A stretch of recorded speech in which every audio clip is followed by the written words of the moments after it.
Well, good evening, all my little buns. Daisy here with you tonight, and we're going to talk about another game in the Xcom series today.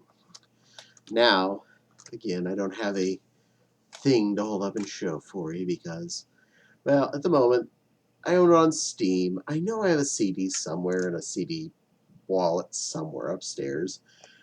I'm not going to go dig through all that just to hold up a disc and go, look, I have a physical disc that you don't care about seeing anyway. Anyway, the third game in the Xcom series, Xcom Apocalypse. Now, the first two were basically the same engine, the same exact engine. It just was in a different environment, same controls, same everything practically. This one was much, much different. First off, this one was not DOS-based. This one required like Windows 95 or better, I believe. And I had a doozy of a time trying to get it to run again the second time I tried to play it because it didn't like any of my newer computers at the time. Now I have it on Steam and it does like that, so we're good enough. We're just gonna say we'll take a pass at this. And well, it was a lot better than those first two. First off, one option I never choose is it can become real time when you're in the combat scenarios instead of turn-based. I really don't like this for a lot of reasons. One, if you're trying to drive a dozen little dudes all at once while the aliens are doing things, it would just become a hectic mess. There's nowhere around that. You could make things happen, but it would just be such a mess of trying to control everybody. Especially in the way these environments work with the multiple floors and trying to pay attention to what they're seeing and attacking at. It's really hard. So I still stuck with the turn-based. Now, this is not based on the entire world this time. You're based on a city, and your level of difficulty says how big the city is. So, like, easy is a tiny little postage stamp, whereas, like, super hard is a giant metropolis. And as the aliens attack, as ships come out of the portals around the perimeter, they will shoot at your city. And they will damage buildings. And I mean that they'll be broken for a good while. They do get repaired as time goes by, but as these aliens come in, they will damage the buildings that they're attacking. And it's kind of interesting. Your vehicles are a mix between land-based, which there aren't that many of, and hover car type vehicles. And they're very, very retro-y design, so it's kind of, 1950s style meets hover car, which is pretty cool looking, I'll be honest. They do feel neat. And some of your first vehicles, the hover cars, well, they look just awesome. They have small weapon ports on them, and they do a good job of shoot the bad guy.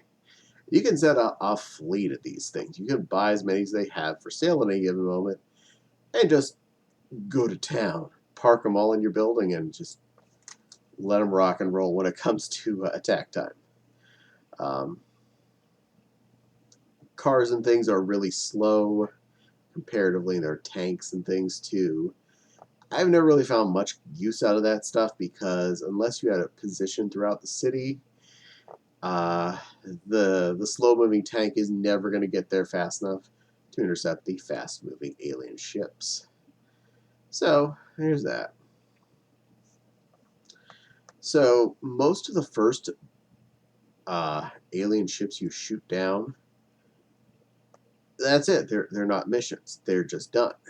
You pick up the alien ship corpse and go. You can examine it. Which is at least something, but I always felt that was kind of a cop out. Um, your first missions, where it's turn-based fighting and stuff, is all based on uh, buildings being infested by aliens. And the buildings are all really unique.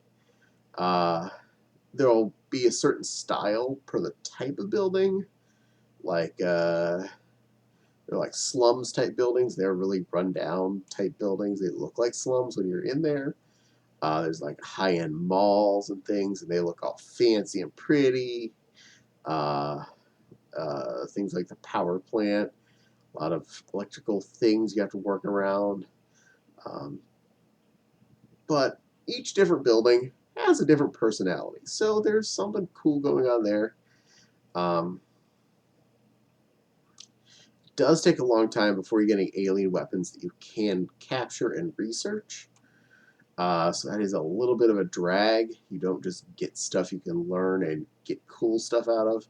Because the first kind of weapon they have is just kind of a launcher for um, the brain sucker alien that takes over one of your guys and turns it into a bad guy. This can be really annoying also in the beginning because you're basically just losing guys.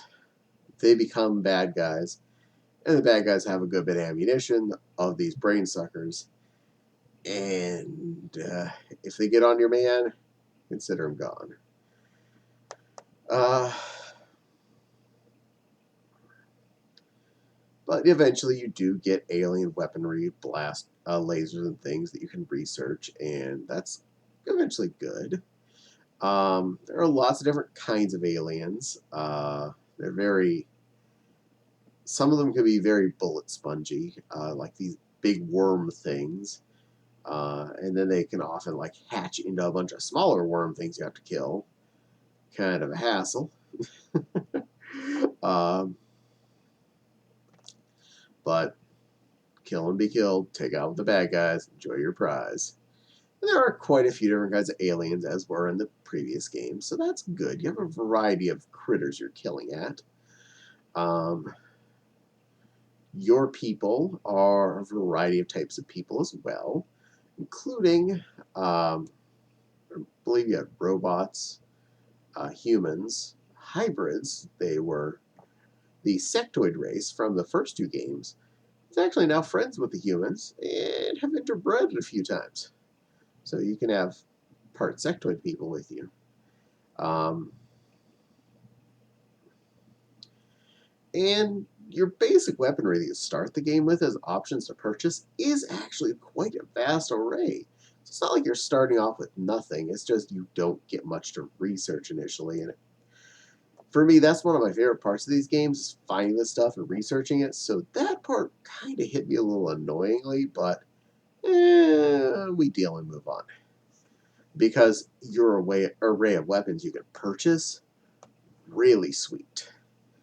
Lots of different kinds of guns, lasery weapons, and things like that. And eventually, you do get to start making cool weapons.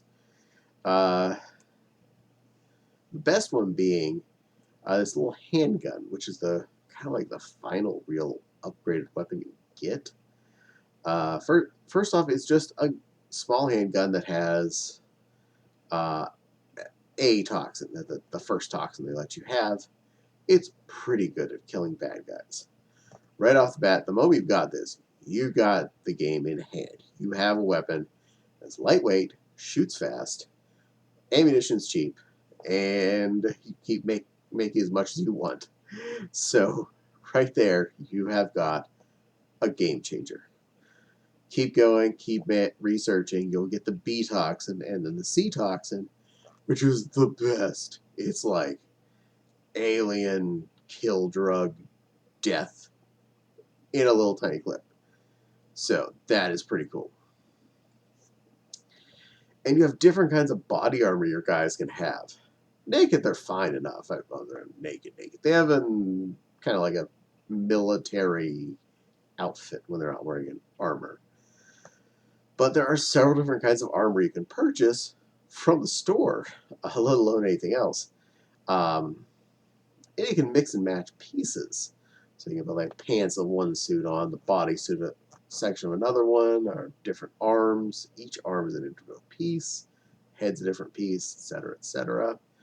And when you do eventually make your own kinds of armor, again, they come in all the different pieces, one piece at a time, not just a suit of armor. This is extra cool because one of the kinds of armor you can buy from the store is the flight pack. So you can, say, in the end, have someone decked out in all the other heavier weapon armor, but keep that flight pack as their body armor, and they get to fly. Nice option. Eventually, you finally run into alien craft you can crash and go and explore. They always end up being crashed on the grassy area outside of the city. As far as what you get to attack, it never is involved in it being part of a building or anything. It's always in the dirt, which is okay. It's probably just how they're able to create these levels.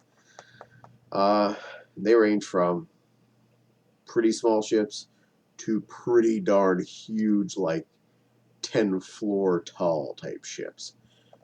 Awesome, if you ask me. That is pretty darn sweet that you get these giant tanks of ships to get into.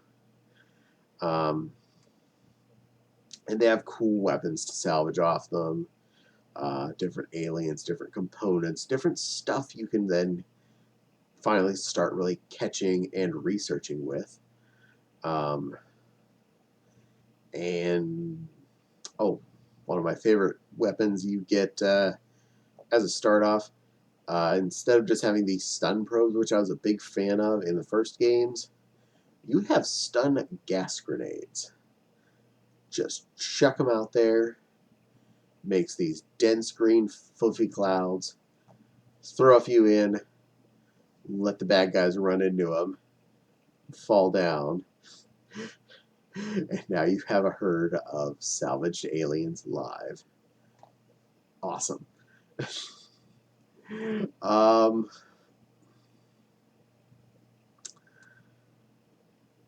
After you've gone through and killed a bunch of alien ships and captured a bunch of their components, you learn to research making some cooler ships of your own, besides the basic ones, which weren't bad, mind you. The ones you start with, the ones you can purchase, were actually pretty valid.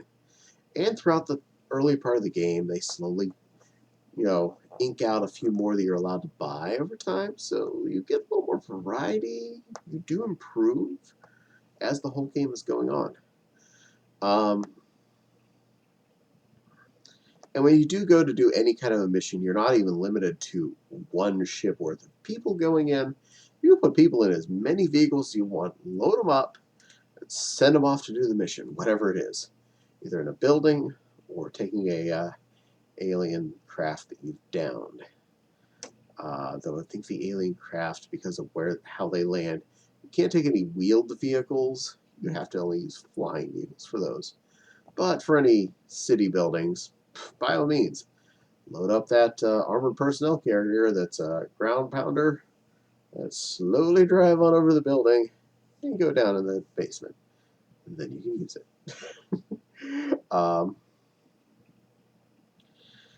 And the cool vehicles you get out of research and manufacturing start to get really, really crazy badass looking. The final one is just a kind of a monster looking thing. There's big gun ports on it, carries a lot of people, carries a lot of stuff. It's like, and we are in business. Let us go to town. And it's pretty sweet. So, yeah.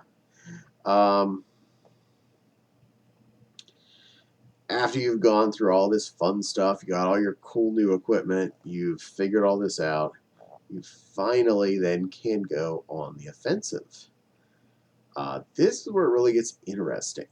Um, Now you take your fleet of flyers, your high-end alien tech-based vehicles, fly them through the portals where the aliens were coming out of all these times, and take you to their dimension. Now, first off, you do have to then take out some flyers that are out there.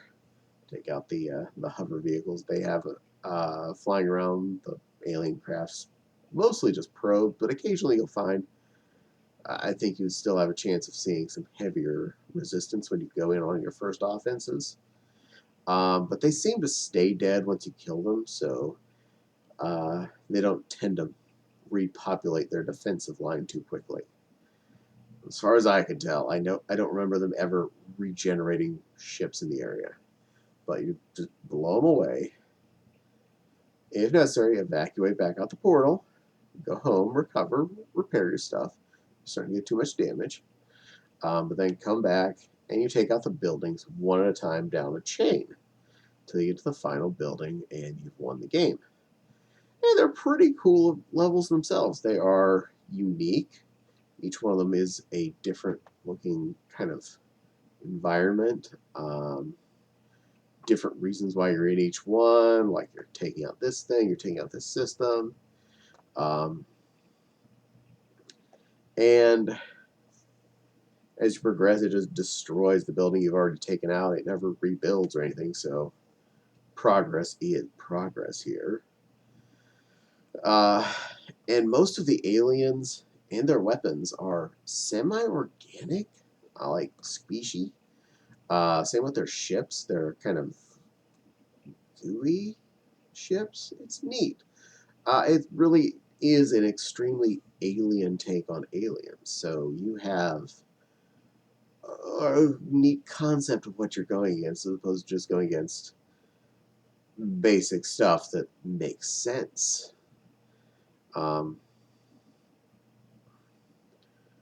I had a blast playing this game through several times. Different sizes of cities, different setups.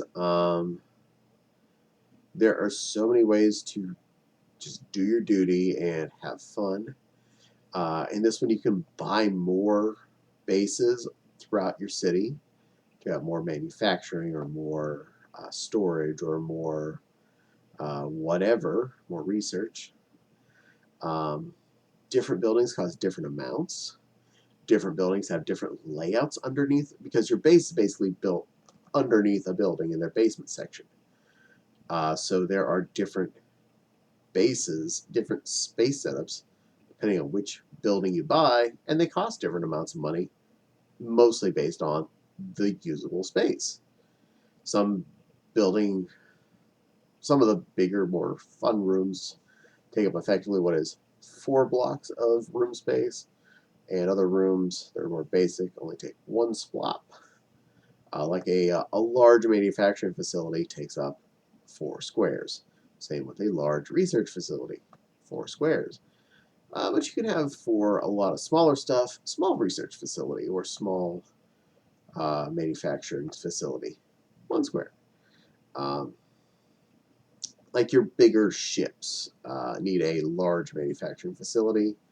Some larger projects that you need to research need a larger facility. But that's pretty much how that goes. It really took what was the original 2 XComs and did give you that kind of next level feel. And that was what I wanted, and that's what I got. You don't need to be going against the entire Earth to have this kind of game be fun. You have to have good combat, good action, good control over your people, cool environments for where you're doing your one-on-one attacks and whatnot. This fit all those bills. You have so many good buildings you could be in battles in, then so many good ships to be attacking, and then the bad guy planet. All of it had so much to gain. I will say, though, once you start getting ships that have the ability to attack them directly, You stop seeing attacks in the buildings. Similarly, once you actually start attacking the alien buildings themselves on their planet, you seem to stop getting attacks on your planet too. So as you progress to step 2, step 3, or whatever, step 1 and step 2 stop being there as much as they had been. Now, it may just be I've not played enough times. I may have just not noticed. But that's what I saw as I was playing.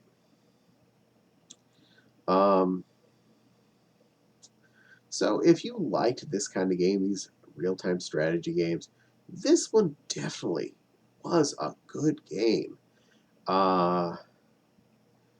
It had so many good ways to play, so many cool weapons to work with just out of the box, and even more once you start to get really into it, getting all the alien hardware you've captured.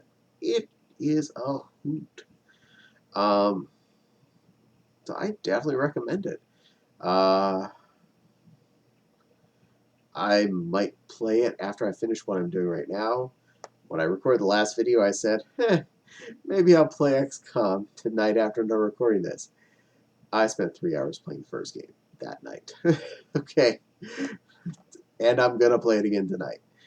By the time this comes up on uploaded, I'll probably have beat both of these games again because that's how that works. Anyway, did you play XCOM Apocalypse? Did you even know there was an XCOM Apocalypse? If so, let me know your thoughts in the description box below. Definitely want to thank all of you for watching. Don't forget to like and subscribe. Hit the little tingly bell. And the Patreon link is in the description box below. I appreciate everything my patrons do for me. And I appreciate each and every one of you for watching. For now, this bunny's going to sign off and probably go kill some aliens. So definitely thank you for watching, and keep your eyes on the skies. Or on your computer screen, so you can go buy all these on Steam. Bye, little bun buns.